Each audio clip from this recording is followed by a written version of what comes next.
আসসালামু আলাইকুম। আশা করি সকলে বেশ ভালোই আছেন। আজকে আমি আপনাদেরকে দেখাবো মাইক্রোসফট ওয়ার্ডের নতুন একটা টিপস।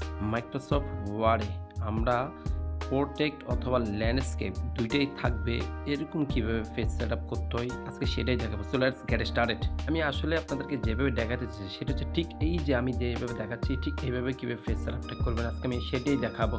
তো সেটি করবার জন্য আমি কিবোর্ড থেকে কন্ট্রোল এন এ ক্লিক করব।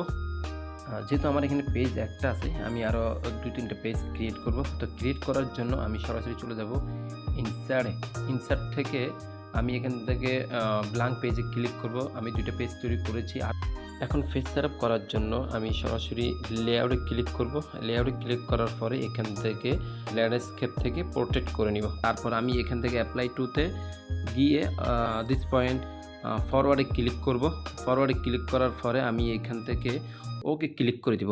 ওকে ক্লিক করার পরে আমার যে এই যে ডকুমেন্টটা দেখতে পাচ্ছেন সেটা কিন্তু পরিবর্তন দেখা যাচ্ছে। অর্থাৎ উপরেরটা ল্যান্ডস্কেপ আর নিচের ২ টা হচ্ছে প্রোটেক্ট। তো আজকে এতটুকু থাকবে। টিপসটি কেমন লাগলো কমেন্ট করে জানাবেন। ধন্যবাদ। আসসালামু আলাইকুম।